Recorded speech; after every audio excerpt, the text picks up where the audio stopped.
എല്ലാ കൂട്ടുകാർക്കും നമ്മുടെ പുതിയ വീഡിയോയിലേക്ക് സ്വാഗതം. ഇന്നത്തെ നമ്മുടെ വീഡിയോ വളരെ സ്വാദിഷ്ടമായ തനിനാടൻ രീതിയിൽ തയ്യാറാക്കിയെടുക്കുന്ന ചെമ്മീൻ ഫ്രൈ റോസ്റ്റ് ആണ്. ഈ ഒരു റെസിപ്പി തയ്യാറാക്കിയെടുക്കാനായിട്ട് 1/2 കിലോ നാരൻ ചെമ്മീൻ വൃത്തിയാക്കി ഇതിന്റെ കുടലെല്ലാം കളഞ്ഞു വെച്ചിരിക്കുവാണ്. ഇന്ന് നമുക്ക് ഈ ചെമ്മീൻ റോസ്റ്റ് തയ്യാറാക്കിയെടുക്കുന്നത് എങ്ങനെയാണെന്ന് നോക്കാം. ആദ്യമേ നമുക്ക് ഇതിലേക്ക് ഒരു മാരിനേഷൻ ഉണ്ട്. മുളക് പൊടി, ആവശ്യത്തിനുള്ള ഉപ്പ്, കാശ്മീരി മുളക് പൊടി, എരിവെള്ള മുളക് പൊടി, കറിവേപ്പില, 1 സ്പൂൺ വിനാഗിരി എന്നിവ ചേർത്ത് നല്ല പോലെ ഒന്ന് കുഴച്ചെടുക്കണം. നല്ലവണ്ണം കുഴച്ചു കഴിഞ്ഞാൽ ഒരു 1/2 മണിക്കൂർ നേരത്തേക്ക് നമുക്കൊന്ന് റെസ്റ്റ് ചെയ്യാൻ വെച്ച് കൊടുക്കാം. ഈ സമയത്ത് ആവശ്യത്തിനുള്ള ഉള്ളിയും പച്ചമുളകും ഇഞ്ചിയും നമുക്കൊന്ന് കട്ട് ചെയ്ത് കൂടെ വെക്കണം. നമ്മൾ തയ്യാറാക്കി എടുക്കുന്നത് നാടൻ വിഭവമായതുകൊണ്ട് ഞാൻ ഇതിലേക്ക് നാളികേര കൊത്തുകൂടി ചേർക്കുന്നുണ്ട്. അതുപോലെ നാളികേരപ്പാൽ ഒരു 1/2 കപ്പ് അളവിൽ വേണം. 1/2 മണിക്കൂറിന് ശേഷം ചെമ്മീൻ നമുക്കൊന്ന് ഫ്രൈ ചെയ്തെടുക്കാം. ചൂടായ വെളിച്ചെണ്ണയിലേക്ക് ഇട്ടുകൊടുത്ത് ചെമ്മീൻ ഫ്രൈ ചെയ്തെടുക്കുവാണ്.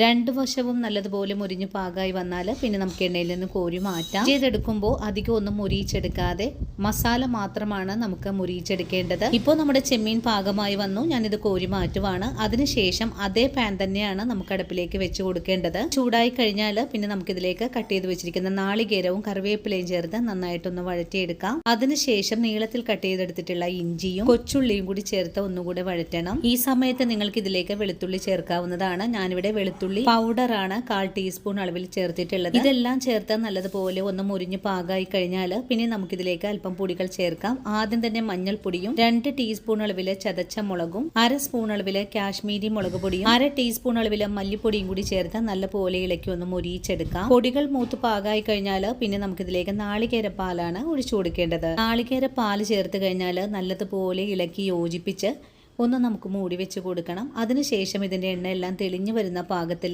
നമുക്കിതിലേക്ക് ഫ്രൈ ചെയ്ത് മാറ്റി വെച്ചിട്ടുള്ള ചെമ്മീനാണ് ചേർത്ത് കൊടുക്കേണ്ടത്. ചെമ്മീനും ചേർത്ത് നല്ല പോലെ ഇളക്കി യോജിപ്പിച്ച് ഇതിൻ്റെ ആ ഒരു വെള്ളം എല്ലാം വറ്റിക്കഴിഞ്ഞ പാകത്തിൽ നമുക്കൊരു സെർവിങ് ബൗളിലേക്ക് മാറ്റാവുന്നതാണ്.